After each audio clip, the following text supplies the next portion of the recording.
Bit of a jump start. Yeah, just to get us going for what's a big Wednesday, mate, in the grand scheme of things. Well, majority of people will be listening to this at the latter end of this week, but to peek behind the curtain, we are recording this on a Wednesday, and that is I might say, a brilliant scarf you have on. Oh, mate. Queenslander. One of the things in my life that I had absolutely no control over, being a Queenslander. Mm. And usually if you don't have any control over something and it impacts your life in a significant way, it's usually a negative associated with it. Yeah, that is 100% true. Like if you're born with two heads, oh, which apparently all us Queenslanders are, that's something you can't control, but it probably has a negative impact on your life, I'd say. I'd say so. Yeah. But this is a positive impact. Being a Queenslander is a crucial part of the build-up that is Declan Jones. So I'm proud to be wearing this on this podcast. And if you don't like it, piss off. Piss off. I don't know.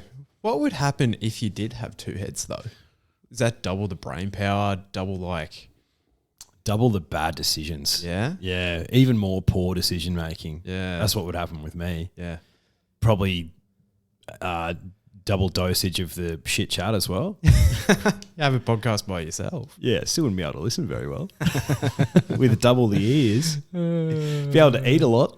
Yeah, that's what I was thinking too. It's like I could put away twice the amount of gyoza. Yeah, bulk gyoza, bulk pizza slices, which should be on the menu for me tonight. Homemade pizzas for Aryton. Yeah, really looking forward to it. What are your thoughts leading into the game? We just had a really, really brief chat about it then. Tell me your thoughts. Where do you think the point of difference will be? Do you think any particular players will stand out? Et cetera, et cetera. Look, I think this Queensland, and let me just say this, I'm an AFL man through and through. You are. But I feel like I've watched my fair share of rugby league. You well and truly have earned yourself a seat at the table that is rugby league. Thank you for confirming. But I think the selections of Selwyn Cobbo has been inspired. Agreed. But I think the Queensland side is pretty shit hot. I like that forward pack too. It's good forward pack. The only one I was a little bit about was Felice Kafusi.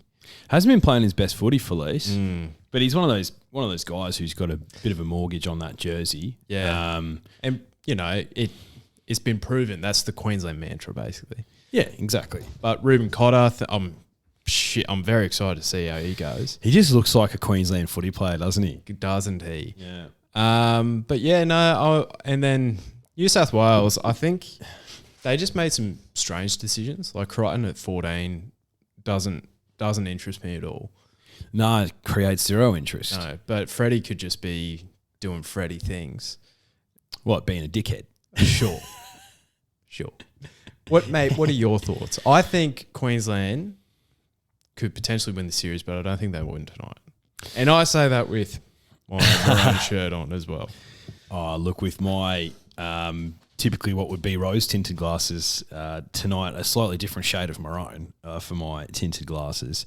I think it's a clean sweep coming. 3-0 to Queensland. You heard it here first. Man, they've got a great side. I think the appointment of Billy Slater as head coach is an inspired move. I think it's a great move. Mate, some people are just winners. Billy Slater's a winner, and his two assistant coaches, Cam Smith, JT, are just winners. Good formula, isn't it? It's a good formula. Winners win. You know, you could apply the same to horse racing the vast majority of the time. That's true. But no, really looking forward to the game tonight. So, apologies if you're listening to this on a Saturday when the result's well and truly been decided. Yeah, and obviously Queensland had an astounding victory. So yeah. But let's look back to the weekend of racing. So we were lucky enough to have a couple of beers with the good people from Nova. Yes, we were. So that was a great day, one of the great days. Shout out to Ollie Damo. Damo just picking the eyes out of the quaddie. Thanks, mate. But yeah, it was nice to actually get a win on a quaddie for once. It's something that has been out of vogue for our punting history, I guess. Yeah. It's strange. I feel like when I put a quaddie on with people from, outside of our immediate friendship group, I feel like I win those quaddies far more frequently than the ones that I do with our friendship group. I don't know.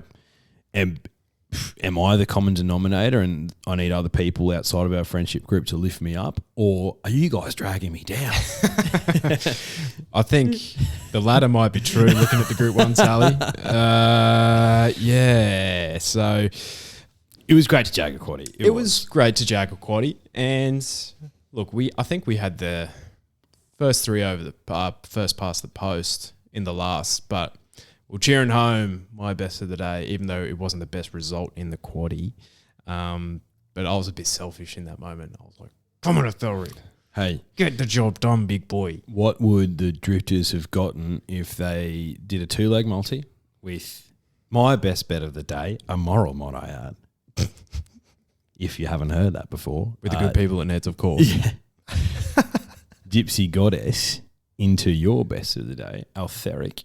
Ethelric. Hard horse to name. Stupid name. Godolphin does that a lot. Stupid name. Like if you hadn't heard Paul Laley before, you'd look at the name Paul Laley and be like, Paleel? Palel. Yeah. Stupid names. They unnecessary. Are silly names. Unnecessary. Especially for idiots like us. Is it Valana or Valana this weekend in the Stradbroke? I don't know. Vilanal. Vanilla. Who knows? So yeah, that would have been a nice little 2-legger if the Drifters got that one on with good people at Neds. If only we had the foresight to do that ourselves. Oh, it takes a brighter bulb than the two of us, mate, to have that sort of foresight, I tell you what. But I just want to congratulate you on... It's good to see that your nuts are still intact. My nuts were well and truly put on the chopping block, and the knife was being sharpened. and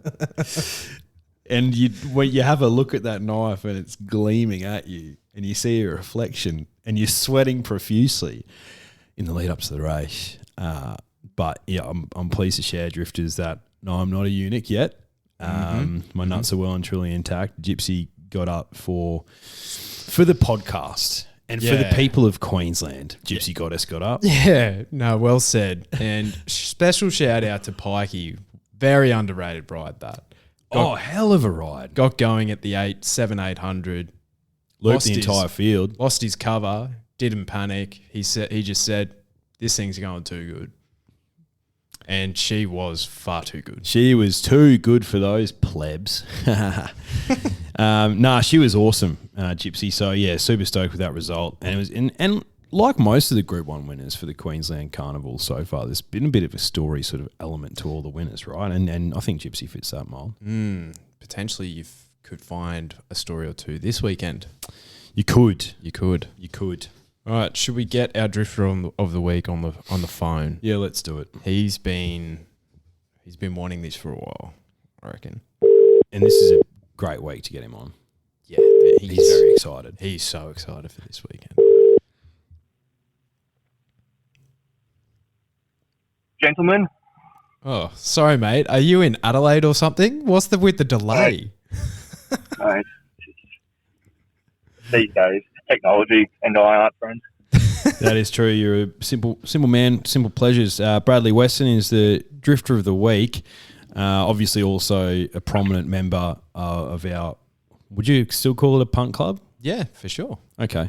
No, because I think that I think you have to actually back a few things that actually come first. Yeah. That's what I mean. I was like, charity? Questionable, yeah, charity. It's a charity. That's a better word for it. Single-handedly funding some of the bookies, that's for sure. Bradley, on a scale of 1 to 10, 10 being just beyond excited, how excited are you for this weekend of racing? I'm about a 15. Oh. I look forward to this day more than it's in my top 3 of the year across all states. Oh, geez. It is an outstanding day. Absolutely rock hard, aren't you? You're throbbing right now. Oh, mate. Swinging between I love it. And you bought a new tie for the occasion, so I can't wait to see you don that. You have to. I think you have to, surely. You have to respect the occasion, like I said. 100%, mate. Bring out the fresh kid. I love it. Let's get started with the JJ Atkins. Probably one of my favourite 2-year-old features of the year. Probably behind the Golden Slipper. But, mate, who takes this one out? Mate, I saw a stat earlier in the day that Victoria hasn't won a JJ in a very, very, very long time. And I've been with this bloke since actually, I think it was Boxing Day. He may have ran down the Flemington Straight. But the top weight, number 1 at Aryton, the Jamie Carr on it. I think the sharp rise in distance from 1,000 to 1,400 last start. And it was wide too. I think he kept coming, which is a good sign, obviously, for this race. But yeah, he would be my top pick for that one. I think he's coming along nicely. Yeah, Moods he kept him back, and I feel like this has always been the target. He had about 3 or 4 runs at 1,000 metres, and then he's just bumped up, and that last start was brilliant. Yeah, I thought being 3 wide, he actually came on quite strongly in that last. He hit a bit of a flat top at that, I guess at about 250 left, but that last 150, 100, I thought he came on really nicely. No, he picked himself up beautifully, mate. What about... Yeah, really nicely. Real nice. What about what the day is named after, the Stradbroke Handicap? Please, tell me your thoughts. I can't believe I'm going to go with this horse.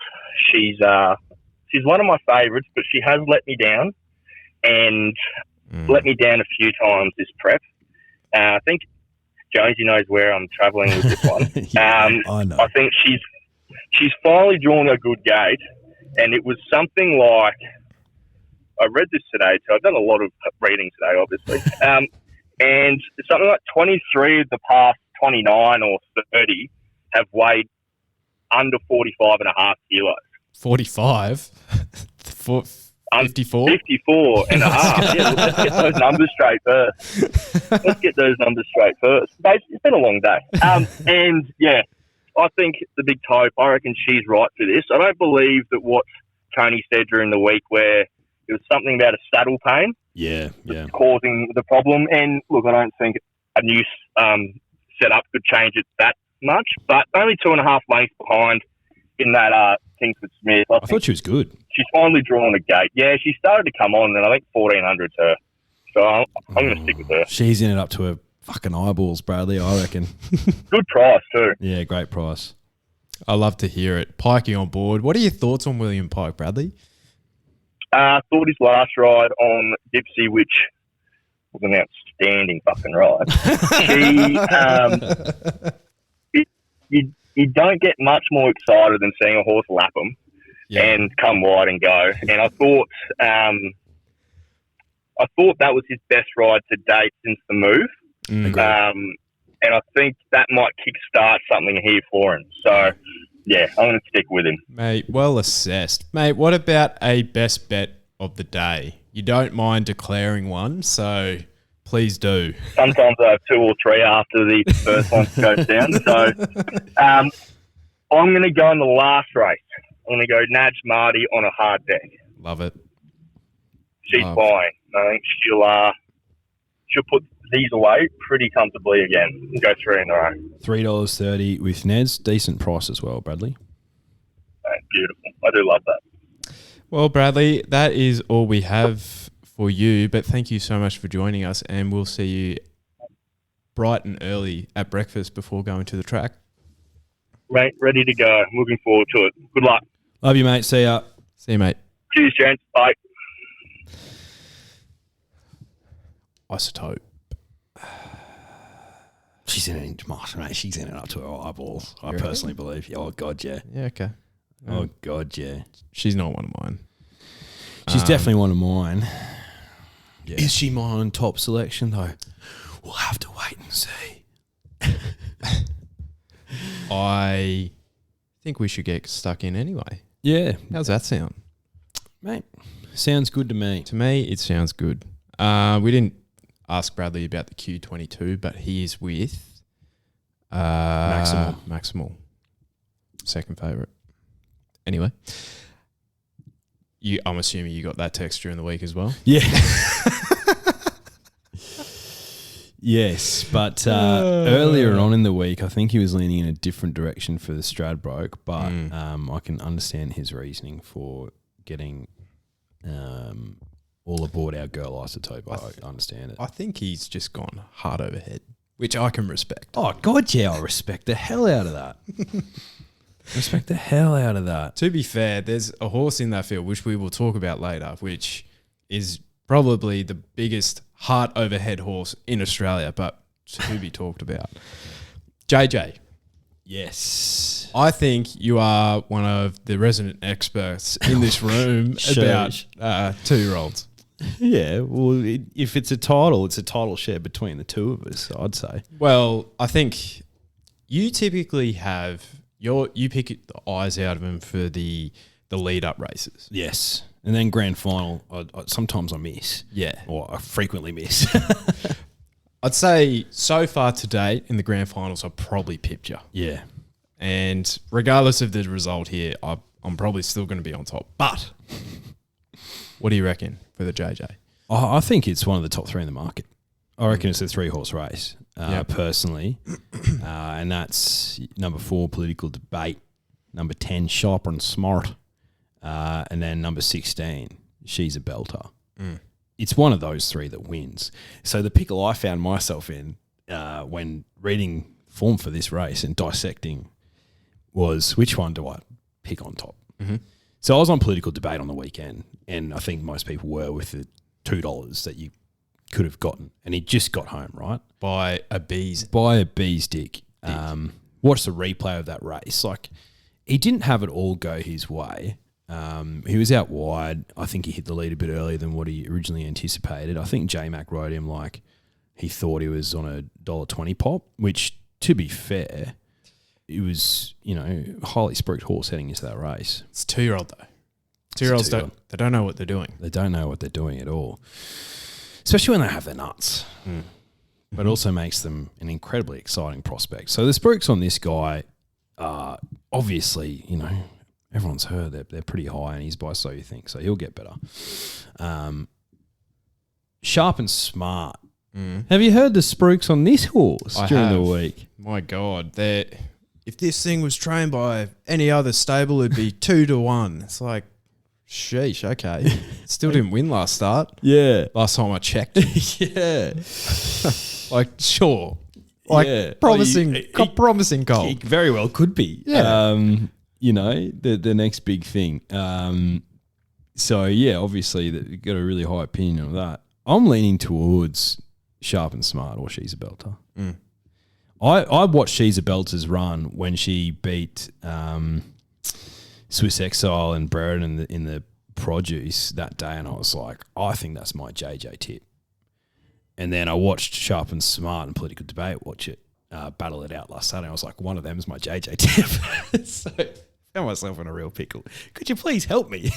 I think you're not far off with the chances. The only other 2 I would throw into the list, the ones I'd lob in there. Bradley's picked Brereton. I think this could be a Moods masterclass. So, and it is in the quaddie, so I'm happy about that. Oh, God, yeah. Happy about that. The other one that I think could win at a similar price is number 6, Brosnan. Now, it does have those Victorian form lines that we were talking about, but a lot of its runs have been on really heavy ground. No good. But this horse found something last start at Flemington. I think he'll relish the 600 metres step up. But I think I'll have a couple of Quinella plays with them, with my on-top selection, which is number 16, She's Belter. That was a belting run. Huge. Yeah. Pikey's in for a huge day, apparently. So are the Stonens. But she was absolutely outstanding. She was right beside Brereton, and she just gassed him. Away, yeah. Absolutely gassed him. I think she's only going to relish the step up in distance. Barrier 10, not too phased. I think she'll just peel out and be too hard to beat. Yeah, I think she's going to find herself at the front of midfield as well for this race, whereas I think she'll be find herself alongside political debate, and I think the Kiwi thing, sharp and smart, will probably be out the back. So he might have to sort of go through a couple and ride for luck. And my issue with him last start, once he balanced up, he looked so good. Political debate you're talking about? No, sorry, sharp and smart. Okay. Once he balanced up, he looked really good. I think he's going to be out the back and he's going to run into a few bums. Which we've kind of seen this carnival. Yeah. Anything that is right out the back has absolutely none. Yeah. Like Startontes comes to mind. Yeah. Like every over single this time. sort of distance. Yeah. Over a mile. There's been very few exceptions. So once he balanced up last week, he looked really good. But before that, he was pretty lackadaisical out the back. And I'm worried that if I tip him on top, he's going to have too much to do. Look, my first initial pick was She's a Belter for the JJ. Once I saw that race, and I was like, well, I'm just going to stick with that. Like, don't change your mind after watching another race. But I think it'll be between those three. Yeah. I think She's a Belter. She typically, and what we've seen with the 2-year-olds, the fillies have been better as well. Different crop these, but it's been a pretty consistent trend throughout. And yeah, the Snowdens can get a hell of a 2-year-old. So, Stradbroke. Now, what do you do when half of the well-favoured chances Draw the car draw park. Doomben? They draw the car park. What happens? Oh, look, it comes back to, what I've said on this podcast as recently as last week with Gypsy drawing the car park. I'm not a big barriers guy. It's more about where they're going to actually be in the running. And the issue is, by the looks of it, a lot of them who've drawn out there want to be up the front. So that's a big issue. But yeah, they will need a little bit more luck than those things that are drawn inside. The thing is, you've got Apache Chase that's drawn inside, Emerald Kingdom, Buffalo River, they've drawn pretty well. They're obviously going to take up the lead. So your Alligator Bloods and your Rothfires and things like that, I guess Ayrton will probably go forward a bit. They're going to have to find a spot just behind them. Geez, that's a lot of pressure up front for this particular race. Any race the Buffalo River is in is an absolute fucking It is a genuine handlebars race. down. It's a genuine That thing race. knows no other way. And yeah. Especially with 53 and a half, or 35 and a half kegs on his back. He's going to not know what's hit him. Buffalo, he's certainly not one of mine. I don't think he wins. I think there's going to be a lot of pressure in this race early doors. So I want something that is proven to be able to absorb it and kick away, or I want something that's just behind it and it's going to storm over the top of them. I don't want anything that's going to be too far back, like a Startontes, for example. So that rules out a few horses for me. But yeah, look, I sort of went through and I was like, what have the times and ratings been of these horses in their most recent runs, and how well treated are they at the weights? And I looked through all of that, and I was like, they're all neck and neck. Like with the weights they've got here, like I've literally got Apache Chase, I've got 1111, Alligator Blood, Soxygon, Rothfire, not Ayrton because I didn't sort of dive too deep into him. All sort of around that, like could win this, could be a blanket finish. So it makes it really difficult. But I haven't actually gone for any of them in this. But before I divulge that information, you seem like you've got a stack of cards and they're right here up close to your chest, mate. Taking in all the information, which says to me, do you have a big roughie in this race? I don't have a big roughie in this race. Okay, well. I'm just thinking, this is a blackjack bet. 11-11. I'm getting dealt 2 aces, bang, splitting them, hitting double 10, bang, thanks for coming. 21. On it in the Kingston Smith. Yeah, and he ran super. He did, and I stopped watching him because he was too far back for mine. And then the final furlong, he was fantastic. Hugh Sticks, I'm a big fan of Hugh these days. He's actually treated far better at the weights than he was at weight for age, I believe, in this handicap. He's beaten a lot of these. He has, yeah. He beats Alligator Blood for fun, and Alligator Blood's the only one that they're talking about out of the BRC Cup. I think he can get the job done. Barrier 5 doesn't have to get so far back, sit just off the speed. I think what's going to happen is Buffalo River's going to lead. There's going to be a length, possibly 2 lengths behind, and he's just going to crumble in a pile. That's what's going to happen. Crumble. He's going to go right back on the fence and potentially go into like Apache Chase's lap. And 11-11 is just going to be one off the fence. Bang, thanks for coming. I think he can absorb the high pressure. He doesn't win out of turn, but he loves racing in Queensland. He does. Loves the sun on his back. The Winter Carnival, 11-11. Yeah, I had a feeling he'd probably stick with him, and I think fair enough. Thoughts on Ayrton? I can't back a horse who was beaten so far back, different gravy, different racing, but all they were saying about that horse was Doom Cup, Doom Cup, Doom Cup. And then he puts in that performance in the Hollandale. He's like, actually, no, we're going to Stradbroke. Yeah. Sorry, what? Makes no sense. You can't back with a lot of confidence, can you? He very well could be the best horse in this race by a country mile. 100%. And he gets around Eagle Farm, which not a lot of these can. Jay Carr on board.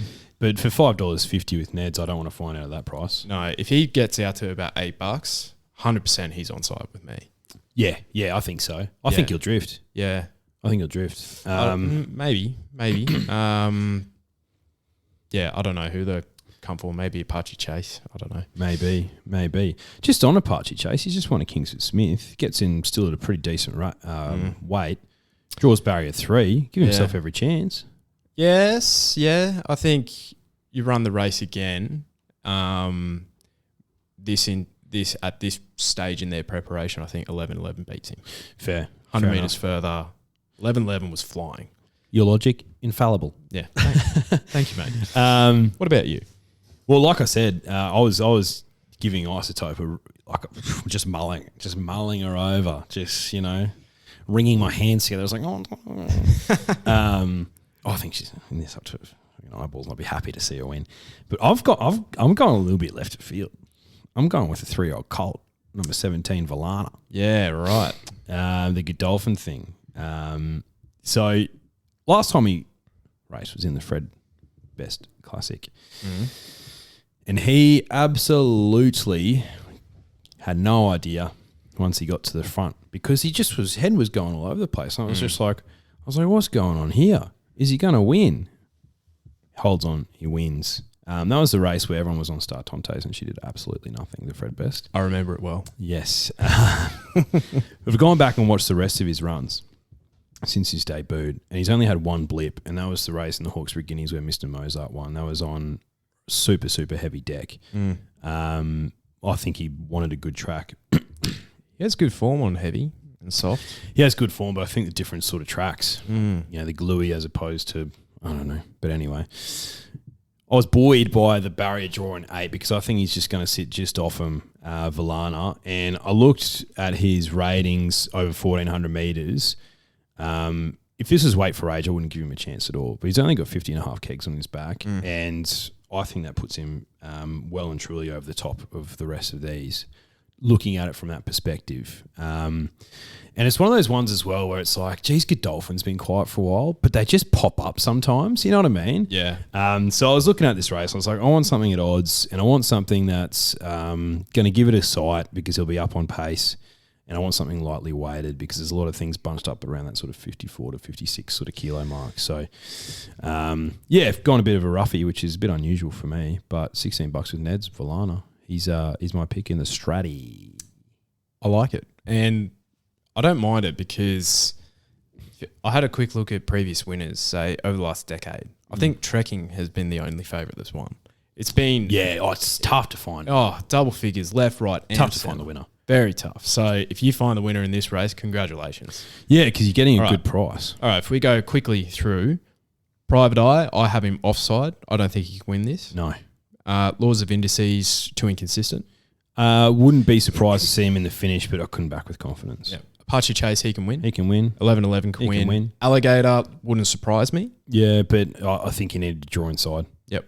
Soxagon, probably a little bit too much. I think so. Yep. Emerald Kingdom, no. No. Wild Planet, no. Rothfire, I don't think is going well enough. Oh, yeah. Look, we'd love to. He was great last start. Would love to see him, but no. I'm Superman. I reckon he probably could, but he hasn't shown his best for ages. No, and you'll never back him again. Yeah. Ayrton, yes. He can win. Bandersnatch, no. No. Nick Nova, who fucking knows? He's running third weekend in a row. Oh, God. Yeah, no thanks. Buffalo, no. Isotope, yes. Yes. Brooklyn Hustle, top 3. Oh, she'll give it a sight. Get your black books ready. Back her next start. She'll finally get up. Who Willow on board with 52 kegs. Look, Honestly, stranger things have happened, but I know. no thanks. Like, I'll have something on her just because I'm a sicko. That's why. Yeah. Villana, yes. Yeah. Startontes on recent form, no. No. And the emergencies. Yeah. That's a good summary, mate. Thank you, mate. I think we did that together. Mm. Q22, let's touch on this one quickly. No Zaki because he went down in the Doom Cup, so he doesn't want the extra, what was it, 200K for winning the Doom Cup Yep. bonus. So is that eligible for everyone that runs or just the winner? Just a winner, I think. Okay. So Huetor. has a bit to play for here. Mm. $3.20 favourite. I didn't think this was as straightforward as the bookies might think. No, I like Maximal. I think over Huetor. I think Blink is on there. They might have finally figured him out on a rock hard deck, and I think he wants 2,000 and further. He's a Frankel, Maximal 3/4 brother. I'm pretty sure. Yeah. No, he's a 3/4 brother to Frankel. He's by Galileo. Mm-hmm. Yeah, I'm with Bradley. We were talking about it last week. I like him, but I do have a big side on another horse, an Annabelle Neesham train horse, number 11 Hopeful, who I said to you gave me vibes of Zaki. Down in Sydney the other weekend, I was all over him like a rash that race. So, yeah, I might have something on both, Maximal and Hopeful. Hopeful's a watch for me, just because heavy onto good ground. I hate seeing that. I like the price, $8.50. I think it's Yeah. a good price. And he only beat the frontman, who's no star, and only just did that, but could want further. The other horse for mine is the other stablemate in the race for Neesham is Numerian. Beat home Great House. Great House is a pretty consistent horse over these middle distance ranges. And you're getting $13. I think that's a stupid price. I do think Huetor will win. Yeah, he could win by a couple lengths. Like, I think he's a pretty darn good horse, but I think Numerian is the one that could be the fly in the ointment here, but Maximal, great chance too. All right, here we go. Best bets time. Please indulge me. Do you have any other bets outside of your best? No. All right. Not at this stage, mate. Go ahead. Sorry. My best of the day is in race 4, Eagle Farm. And it is a little filly by the name of Fine Point, Chris Waller filly. She was awesome last start in Warwick Farm. She raced on a Wednesday, I'm pretty sure, but Chris Waller's got a huge raps on this filly, and he's like, she would have been in the Oaks if it wasn't for the weather just absolutely ruining her campaign. So big spruik on her, gets to a mile, which should suit. Dry deck, yeah. I like Fine Point. The only danger for me in that race is the thing that nearly beat Villana home last start, bloody Kiss Some, number 1. So, which is originally why I was sort of drawn to the race, and then I saw a Fine Point in there. I was like, I swear to God, I've read something about Fine Point. So I did a bit of digging, and she's my best of the day. Love it. Race 5 for me in the Hinkler Handicap. Well named. Number 5, Ranch Hand. Yeah. I think Ranch Hand is a cracking bet. If he was in the Stradbroke with 50 kilos, he'd be a red hot chance. Yeah, I agree. J-Mac, 57.5. I think he's well suited here. I think he just might like those rock hard decks that only Eagle Farm can provide. You can't get them in Sydney, mate. You can't, mate. Those weak dogs. Yeah, the concrete down there is like sponge. Only horse I am worried about is another Wallace stablemate in Tycoonist. I think he gets back to the right grade here and is racing against younger company, which he hasn't done for a while. So I believe that is my Quinella play. I do love a Quinella. You do love a Quincy. I love it. I love it. But yeah, Ranch Hand is my best. And I'll chuck in another one. I love the Brisbane Cup. You don't see a 3,200 metre contest that often. No, you really don't. You see them like 3, max 4 times a year. 2 horses to play around here is number 4, Sweet Thomas. It was huge last start, but he's 10 years old. He's a granddad. He's an old fella. The one who I do like at a price is number 7, the Fearless one. New Zealand horse has outstanding form over there. Step up in distance, looks cherry ripe, 53 kilos. I think Splendiferous is very vulnerable. They both meet him better at the weights. Let's go. Bang. Lovely. Well, we have an engagement to get to. We do, mate. We do. And it's a big night. So, yeah, hope you guys have a good Stradbroke day on Saturday. I hope you find a few winners. Like you said, mate, if you find the winner at Stradbroke, you're getting probably $5 a field. So Yeah, you're doing well. Can you buy us a beer? Yeah, 100%. Come on, and if you please. jag the quaddie, buy us 10. Yeah, please. But thanks for listening. We'll see you next week where we'll be talking through Ipswich Cups. Oh, lovely. Yeah. Yeah, my bread and butter. Yeah. So just real quick, we'll do Ippy Cup, then Tas Tiara, then we'll probably have a spell. Yep. But we might chuck out some interviews and that sort of thing. Sounds good. Yep, lovely. All right, thanks for listening. See you, Drifters.